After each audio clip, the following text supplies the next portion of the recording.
Friends, இன்றைக்கி நான் உங்களுக்கு அதை சொல்ல போகிறேன்.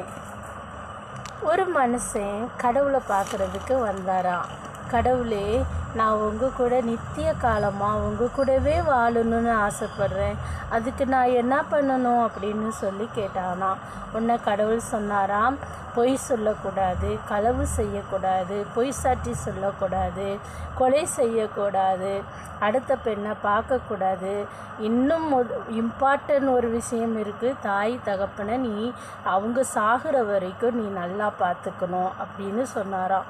ஒன்று அந்த மனுஷன் சொன்னாராம், கடவுளே, இதெல்லாம் என் சின்ன வயசுலேருந்து இன்னை வரைக்கும் நான் அதை ஃபாலோ பண்ணுறேன், ஒரு சின்ன தப்பு கூட நான் பண்ணினது கிடையாது அப்படின்னு சொன்னாராம். உன்னை கடவுள் நல்லா சந்தோஷப்பட்டுட்டாராம். சரி, அப்படின்னா இன்னும் நீ என் கூட வாழ்கிறதுக்கான பாக்கியம் உனக்கு கிடைக்கலன்னா ஒன்று பண்ணு, நீ சேர்த்து வச்சிருக்கிறல உன்னுடைய சொத்து செல்வங்கள் எல்லாவற்றையும் விற்று போய் கஷ்டப்பட்டவங்களுக்கும் ஏழைகளுக்கும் கொடுத்துடு. அப்படின்னா நீ என் கூடவே சந்தோஷமாக நித்திய காலமாக வாழலாம் அப்படின்னு சொல்லி கடவுள் சொல்லிட்டாராம். பாருங்க, இந்த மனுஷனுக்கு ரொம்ப துக்கமாயிடுச்சு. ஐயோ, இது வரைக்கும் நான் கஷ்டப்பட்டு உழைச்சி சம்பாதிச்சது எல்லாம் என் பொண்டாட்டி என் பிள்ளைங்கள்லாம் சந்தோஷமாக வாழணும், எந்த கஷ்டத்தையும் அனுபவிச்சிடக்கூடாது, அவங்க ஃப்யூச்சர் நல்லா இருக்கணும்னு சொல்லி நான் சம்பாதிச்சது எல்லாவற்றையும் இந்த கடவுள் ஏழை எளிய மக்களுக்கு கொடு அப்படின்னு சொல்கிறாரே.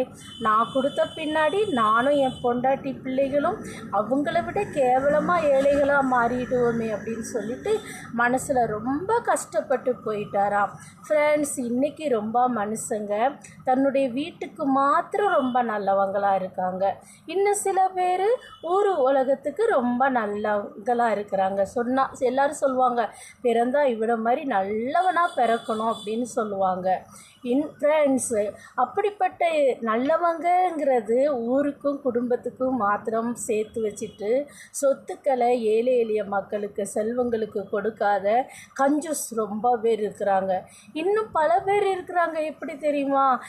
சேர்த்து வச்ச செல்வங்களெல்லாம் வச்சுக்கிட்டு ஒவ்வொரு ஊராக போகிறாங்க, புண்ணியஸ்தலங்களுக்கு போகிறாங்க, காசி ராமேஸ்வரம் போகிறாங்க. பாவம் புண்ணியத்து பாவங்களெல்லாம் கழுவணும், புண்ணியம் நம்மளுக்கு கிடைக்கணும், பரமாத்மாவோடு கூட வாழணும் அப்படின்னு சொல்லி அது முக்கியம் இல்லை. கடவுள் என்ன சொல்லியிருக்கிறாருன்னா, உனக்கு உண்டான செல்வங்களெல்லாம் சொத்துக்களெல்லாம் ஏழை எளிய மக்களுக்கு கொடு அப்படின்னு சொல்லியிருக்கிறாங்க. யார் ஏழை எளிய மக்களுக்கு மனம் உவந்து மனம் விருப்பத்தோடு கூட கொடுக்குறாங்களோ அவங்களுக்கு சொர்க்கம் கண்டிப்பாக உண்டு. ஸோ நாமளும் நம்ம பக்கத்தில் யாராவது வந்து 1 ரூபாய்க்கு 2 ரூபாய்க்கு 5 ரூபாய்க்கு டீக்கு வந்து கை நீட்டி நின்று கேட்குறாங்களோ அவங்களுக்கு நம்ம மனம் உவந்து கொடுத்தா கடவுள் அதை ஒரு கணக்கில் எழுதி வச்சுருப்பாங்க, தர்மம் கணக்கில் எழுதி வச்சுருப்பாங்க. கண்டிப்பாக நம்மளுக்கு சொர்க்கத்தில் ஒரு வாழ்வு உண்டு. எவ்வளவு நல்ல குணமாக இருந்தும் நம்ம ஏழை எளிய மக்களுக்கு நம்மளுடைய கையை விரித்து தானம் பண்ணாமல் சுருக்கி கொண்டா கடவுளுடைய பார்வையில் நாம் மிகப்பெரிய ஒரு பாவி ஃப்ரெண்ட்ஸ். அதனால் எவ்வளவோ செல்வங்கள் சொத்துக்கள் இருந்தாலும் எவ்வளோ நல்ல குணங்கள் இருந்தாலும் அதை ஏழை எளிய மக்களுக்கு நம்ம கொடுக்காத பட்சத்தில் கடவுளுடைய அனுக்கிரகம் நம்மளுக்கு கிடைக்காது. சரியா ஃப்ரெண்ட்ஸ்?